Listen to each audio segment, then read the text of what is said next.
Bonjour et bienvenue dans cette émission du 29 septembre 2023 de cette Web TV sur laquelle je vous présente de jour en jour une information franche et directe, sans concession ni tabou, accessible, honnête et sourcée, en vous rappelant que je suis totalement indépendant et donc libre de mes propos.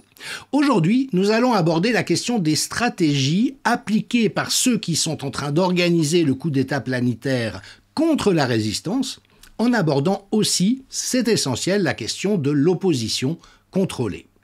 Alors je continue de m'inspirer beaucoup de la présentation du docteur Robert Malone à Stockholm au printemps de cette année, dont on m'a signalé qu'il existe une traduction intégrale sur la chaîne Jeanne Traduction sur Odyssée, dont le lien s'affiche maintenant à l'écran, et je salue et remercie Jeanne Traduction qui effectivement fait un travail absolument magnifique depuis des mois et des mois maintenant. Comme nous l'avons vu hier, et je vous renvoie aux émissions précédentes au cours desquelles on a déjà passablement déchiffré la réalité des guerres de 5e génération, c'est-à-dire cette nouvelle forme de conflit dans laquelle nous sommes aujourd'hui engagés, ce qui est la hantise de ceux qui nous ont pris pour ennemis, c'est que nous pensions par nous-mêmes. Et donc, il y a toutes ces propagandes dans les médias d'État et les médias commerciaux pour nous dire en permanence ce que nous devons penser. La vérité est là, le camp du bien est là, il ne faut surtout pas croire ces gens-là, ça c'est de la fake news, en privant évidemment les citoyens de leur liberté d'évaluer par eux-mêmes sur la base d'une présentation équilibrée et honnête des différents points de vue. Et, souligne Robert Malone, penser par nous-mêmes, c'est le seul moyen de s'en sortir. Parce que nous avons affaire à des techniques extrêmement sophistiquées et bien développées pour détruire cette aptitude et notre mouvement de résistance. Elles sont activement déployées contre nous. Et donc, le paysage tactique et stratégique pour nous vaincre est riche, détaillé et bien fourni. Comme le rappelle Michel Maffezoli, immense sociologue, quand une élite est en voie de perdition, elle est inquisitrice, elle interdit de parler. C'est exactement ce qui se produit aujourd'hui. Alors, il y a tout un travail aussi sur et contre la résistance. J'avais utilisé la métaphore des murmurations des vols des tourneaux pour montrer qu'en fait, tout ça est organisé dans l'écosystème d'information dans lequel nous sommes aujourd'hui pour que chaque individu subisse un petit nombre d'influences, mais suffisant à l'orienter dans la direction souhaitée. Et cela est vrai évidemment des gens qui sont endoctrinés dans la doxa du Covid, mais cela s'applique aussi à nous. Et c'est là où il faut qu'on entre dans la réalité de ces processus. Avec deux procédés principaux. Le premier, c'est de manipuler certains résistants pour qu'ils en attaquent d'autres et sèment la zizanie. Et actuellement, malheureusement, je vois dans énormément de collectifs, des collectifs citoyens, d'autodéfense, de soignants, des médias indépendants, qu'il y a beaucoup de dissensions, de conflits, d'accusations, d'amertume. Et je crois qu'il est essentiel à ce sujet que nous nous rappelions que nous ne sommes pas meilleurs que les autres parce que nous défendons une juste cause. Il y a des pervers des deux côtés, mais évidemment beaucoup moins chez nous que dans le camp opposé. Et puis, ceux qui ne sont pas pervers, nous avons tous aussi nos défauts de caractère, nos fragilités, nos biais, et donc nous sommes aussi susceptibles d'être manipulés. Bien sûr, on peut toujours faire confiance à nos névroses et aux conflits entre personnes, les conflits d'ego comme on les appelle, pour se manifester. Ça, il n'y a pas besoin forcément d'influence extérieure pour que les relations interpersonnelles soient naturellement parfois difficiles, mais en plus, ici, c'est évident qu'il y a de l'ingénierie sociale qui s'adresse aux figures de la résistance. C'est ce que nous allons voir aujourd'hui. Et j'utiliserai deux exemples, celui d'Alexandra Henrion-Côte qui vient d'essuyer une nouvelle campagne de dénigrement et d'attaque absolument massive. Et puis, je m'y suis refusé jusqu'à aujourd'hui, mais évidemment qu'on nous a posé beaucoup de questions. Le cas du regretté Olivier Soulier et de son éviction du CSI. Donc ça, c'est un problème. C'est la manipulation pour semer la zizanie chez les résistants. Et puis, adressons aussi la question de l'opposition contrôlée. L'opposition contrôlée, c'est des gens qui font semblant d'être dans l'opposition pour pouvoir être au service du camp d'en face. Et évidemment que ça existe. Et je ne vous le dis pas en ayant des preuves de qui est dans ce cas-là, J'ai moi-même été soupçonné de l'être, mais bon, je crois qu'avec toute l'activité que j'ai déployée, les coups que j'ai reçus, le soupçon peut je peux être exonéré de ce soupçon, quoique ça serait aussi une très bonne couverture, mais je le dis à contrario, c'est-à-dire qu'il ne peut pas y avoir de dérive totalitaire aussi massive que celle que nous vivons aujourd'hui, sans que le pouvoir qui organise de ça ne s'occupe d'infiltrer la résistance potentielle. C'est juste aussi simple que ça, c'est un raisonnement parfaitement à contrario.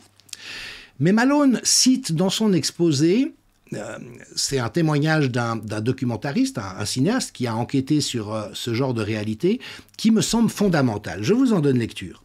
Si l'utilisation d'infiltrateurs et d'agitateurs est bien réelle, je n'ai encore jamais vu un scénario dans lequel une telle étiquette était appliquée avec précision. Et chose suspecte, ces étiquettes sont toujours apposées sur les personnes qui font le plus d'efforts pour faire connaître la vérité. La dégradation de leur réputation entraîne celle de leur contribution à votre vie. C'est-à-dire qu'ils décrivent bien ce processus, on dénigre quelqu'un, et avec un processus qui s'appelle le bad jacketing. Jacketing, c'est mettre une veste, c'est tailler un costard, on dirait en français, un négatif, de sorte à mettre en doute l'authenticité de la bonne foi ou de l'identité d'une personne. Et c'est une technique bien connue pour détruire les organisations et les mouvements comme le nôtre, la résistance comme on l'appelle, à ce stade plus avancé de notre développement. C'est quelque chose qui est pratiqué encore et encore.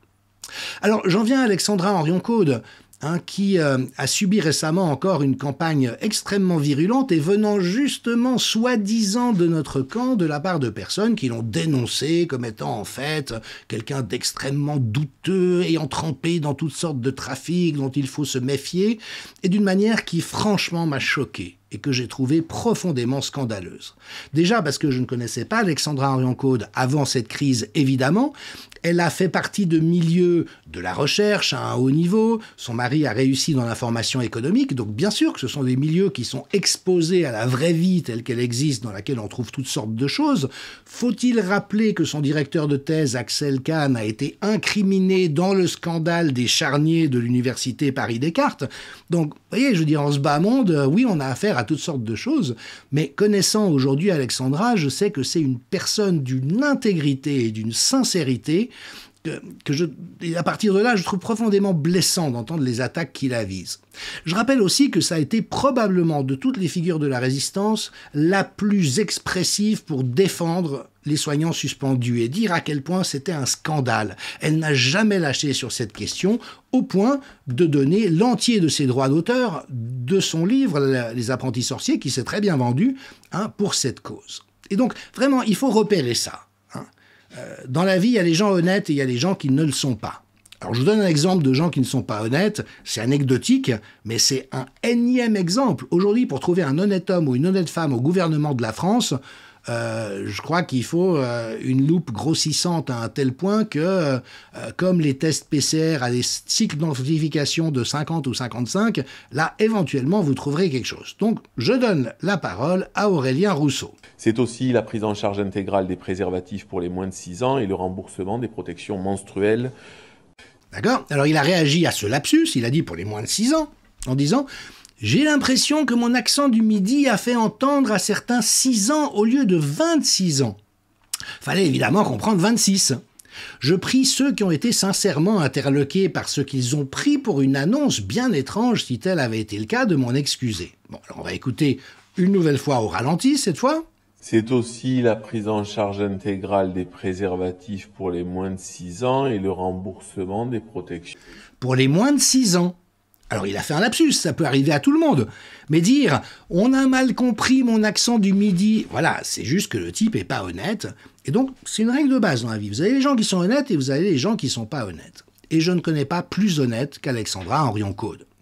Elle a pris position avec énormément de courage et en payant le prix, peut-être plus que quiconque, étant donné la position extraordinairement en valeur qu'elle occupait dans le monde scientifique. C'est la meilleure connaisseure de l'ARN non codant dans l'univers francophone.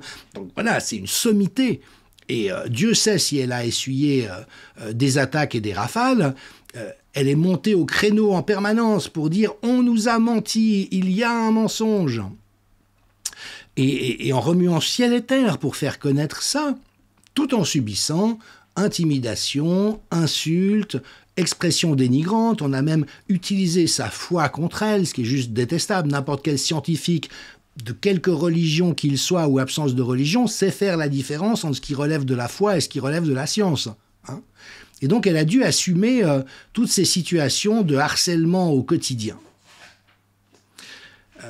Et ceci en utilisant des prétextes. Bien sûr que nous disons tous des choses qui sont plus ou moins habiles, qui peuvent être plus ou moins comprises, qu'il faut toujours lire en fonction du contexte dans lequel nous sommes.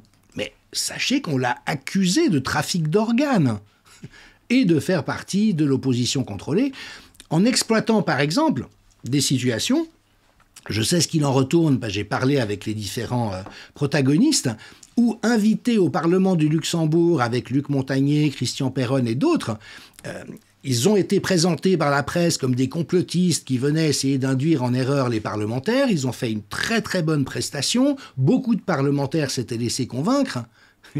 Et à l'issue de cette audition, une des participantes du groupe s'est mise à parler de Bill Gates, George Soros, etc. Et Alexandra l'a coupé en disant « Je suggère que nous continuions à parler de ce que nous connaissons à fond, les domaines dont nous sommes les spécialistes, et puis le reste, ma foi, il y a des interprétations. » Et ça n'est pas du tout qu'Alexandra ne soit pas au courant de la possible influence délétère de George Soros ou de Bill Gates, mais c'est juste qu'il ne fallait pas ruiner la bonne impression qui avait été acquise à ce moment-là. Il y a des moments pour parler de certaines choses et pour en parler d'autres. C'est comme ça que j'ai compris son intervention. D'accord ?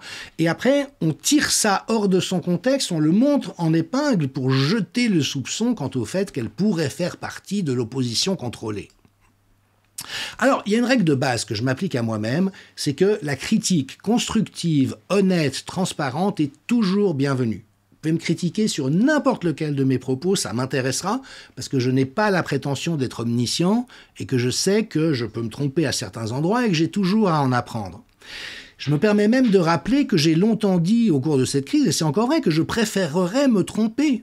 Si demain on montrait que les injections géniques immunisaient, qu'elles étaient sans danger, que les autorités ont bien géré la crise sanitaire, j'en serais très soulagé. Mais je n'ai jamais trouvé la moindre confirmation à cette hypothèse. Mais si ça n'est pas de la critique constructive et respectueuse, mais que c'est malveillant, que c'est délibérément et ostentatoirement malveillant, parce que dès qu'on a un petit peu de jugeote, on est capable de le repérer, je n'entre pas en matière. Et donc, notamment ces vidéos d'une certaine prune qui ont circulé au sujet d'Alexandra, j'ai juste écouté la voix de cette personne pendant quelques dizaines de secondes, et c'était « je n'entre pas en matière par rapport à quelque chose de cette nature », tellement il était évident que c'était malveillant. Après, c'est très facile, en ayant gratté la vie de quelqu'un, de trouver des choses qui donnent l'impression d'être problématiques. Moi-même, j'avais vécu cette expérience avec Thomas Durand, un zététicien, c'est-à-dire un scientiste dogmatique qui n'a rien à voir avec la science, qui s'était attaqué à ma personne en me présentant comme un imposteur de l'anthropologie. Sa chaîne s'appelle La Tronche en Biais. Son surnom, c'est Acermandax, qui en latin veut dire menteur acerbe. Peut-être qu'il faut savoir écouter les choses. Et alors que tout ce qui figure dans mon CV est vrai, évidemment, j'ai fait beaucoup de choses. Certaines heureuses, d'autres un petit peu moins, mais c'est un vrai parcours de vie quand on n'est pas juste sur une ligne droite. Eh bien, lui a fait toute une digression autour de ça en essayant de montrer que c'était problématique, alors que, franchement, il n'y a rien de malhonnête ou de faux dans tout mon truc. Donc voilà, ça m'a aussi appris, il y a 3 catégories de personnes dans la vie, en dehors des gens honnêtes et des gens pas honnêtes. Il y a ceux qui font, il y a ceux qui aident, et il y a ceux qui critiquent. Voilà. Et donc moi, je ne vais pas sur le terrain de ceux qui critiquent. Vous ne m'entendrez jamais critiquer qui que ce soit de la résistance. Sauf à ce qu'une traîtrise apparaisse. Mais à ce moment-là, il faut que ça soit clair. Et ce que relève Robert Malone, c'est qu'avant l'avènement des médias sociaux, les gens s'asseyaient ensemble pour discuter de leurs différends. Aujourd'hui, en l'absence de preuves solides ou d'enquêtes suffisantes, nous nous tournons directement vers nos claviers pour exprimer nos soupçons publiquement. Et même après qu'une rumeur se soit avérée fausse ou qu'elle se soit dissipée, il y a toujours un certain niveau de doute et de division qui subsiste, et tout cela est utilisé par ceux qui nous considèrent comme leurs ennemis. Et les voix de la propagande sont malheureusement passées maîtres dans ce jeu. Elles diffusent sciemment des fausses histoires, puis se rétractent, sachant que le mensonge atteindra des millions de personnes, mais que très peu en verront la correction. C'est ça tout le... Calomnier, il en restera toujours quelque chose. Et donc, la diffusion de rumeurs qui sèment la discorde est l'une des tactiques les plus courantes de la guerre psychologique, depuis la nuit des temps, mais évidemment que c'est amplifié par la caisse de résonance des réseaux sociaux et d'Internet. Or, à mesure que les mensonges fleurissent, je cite Robert Malone, l'expression est très belle, comme des abeilles ouvrières, des citoyens bien intentionnés pollinisent les masses avec de la désinformation empoisonnée. Ce que les abeilles commères ne réalisent pas, c'est qu'elles font elles-mêmes le travail de l'opposition contrôlée. Elles travaillent littéralement sans le savoir pour le compte des forces mêmes auxquelles elles croient résister. Donc tous les gens qui vous mettent en garde contre telle ou telle figure qui pourrait faire partie de l'opposition contrôlée en l'absence d'éléments solides, sans s'en rendre compte, sont dans l'immense majorité des cas pris dans ce processus. Donc voilà, il y a toutes sortes de procédés qui sont connus et identifiés en ingénierie sociale. Le snitch jacketing, c'est une variante du badjacketing, qui vise spécifiquement à présenter une cible comme un informateur au service du pouvoir, une taupe, en répandant des fausses rumeurs, en fabriquant des preuves, etc. Le bad rapping, c'est la création de soupçons en répandant des rumeurs ou des accusations non fondées. Et lorsqu'un membre d'un groupe ou un infiltré rémunéré accuse sans raison ni preuve d'autres personnes d'être des infiltrés, des menaces ou des risques pour la sécurité, il s'agit du badjacketing. Donc, ceux qui sont les plus prompts à accuser d'autres de faire partie de l'opposition contrôlée sont soit eux-mêmes des infiltrés, soit ça arrive aussi des gens qui, en toute sincérité, mais sont dans la peur et la paranoïa. Et je rappelle qu'Ariane Biran nous avait mis en garde très tôt quant au risque nous confrontons à un système et une dérive paranoïaque de développer nous-mêmes en réaction des traits ou des attitudes paranoïaques. Et donc, normalement, ceux qui mettent des vestes sur les autres en les désignant veulent consolider leur contrôle sur un mouvement ou se sentent menacés dans leur autorité. Et toutes ces stratégies que j'évoque ici sont les tactiques psychologiques de préférence, de référence pour l'État, pour détruire les mouvements de libération ou de résistance comme le nôtre. Et dès que les structures sont assez centralisées, ça parvient aisément à ses fins. Sachant que nous baignons dans un univers de désinformation. Je rappelle cette parole terrible de l'ancien directeur de la CIA, William Casey, mais qui a attesté, c'est une de ses collaboratrices qui l'a entendu dans une réunion et qui en a témoigné publiquement. Sachant que la CIA infiltre les médias, l'opération Paperclip, en Europe comme aux États-Unis. Donc tout ce que dit la RTBF, la radio-télévision suisse, Le Monde, Libération, etc., vous pouvez être sûr que c'est des contenus qui sont préparés par la CIA en amont. C'est ce que disent les gens même de la CIA. Et donc Casey avait dit « Nous saurons que notre programme de désinformation est terminé lorsque tout ce que croit le public américain sera faux. » Il n'y a pas de complot, tout est dit ouvertement. J'évoquerai encore la figure d'Olivier Soulier. Beaucoup de questions m'ont été posées et ma propre éthique m'interdit de déballer publiquement ce qui s'est déroulé au sein du Conseil scientifique indépendant. Le linge sale se lave en famille. Et de surcroît, avant son décès, Olivier avait renoncé, avait refusé lui-même d'évoquer ce qui s'était déroulé. Maintenant, il est de notoriété publique qu'il a été évincé du Conseil scientifique indépendant contre son gré, dans des procédés qui, évidemment, ont été, en ce qui me concerne, relativement consternants. Je n'étais pas en accord avec ça. J'avais moi-même déjà décidé de prendre du recul du CSI simplement pour me consacrer à cette web TV et de nouveaux projets. J'avais l'impression personnellement d'avoir fait le tour de ce que je pouvais apporter à cette instance. Par contre, je serais de toute manière parti étant donné la manière dont Olivier a été évincé. C'est de notoriété publique. Des publications ont circulé sur les réseaux sociaux s'attaquant à Olivier et à ses compétences de la part d'autres membres du CSI. Je ne reviendrai pas là-dessus. Par contre, ce que je partagerai avec vous pour terminer, c'est que j'ai eu l'intuition à ce moment-là qu'au-delà des personnalités impliquées dans ces processus, il y avait eu effectivement un travail d'ingénierie sociale à notre insu qui avait travaillé certains Parce qu'au fond, ceux qui nous manipulent connaissent nos fragilités grâce au big data, beaucoup mieux que nous le faisons nous-mêmes. Et donc, voilà, mon sentiment, mon intuition, sans que j'en ai de preuves, mais était que ceux qui ont concouru à cette conclusion profondément malheureuse avaient, selon toute probabilité, eux-mêmes été manipulés. Et de ce fait, je le précise encore, vous ne m'entendrez jamais dire du mal de qui que ce soit. Et accessoirement, je n'en pense pas, car j'ai ce grand avantage pour lequel j'ai aucun mérite, c'est quelque chose qui m'a été donné de ne pas être intéressé par la rancœur, l'amertume ou le ressentiment. Voilà, tout ce que nous avons évoqué au cours de cette semaine aura sans doute fait résonance pour certains et certaines d'entre vous avec le film Matrix, on me l'a déjà dit. Donc bonne nouvelle, la semaine prochaine, grâce à un prof d'uni anonyme qui m'a transmis des textes absolument géniaux, nous aborderons encore cette question de la manipulation de nos esprits en faisant référence à ce film. Bon week-end à vous, à la semaine prochaine.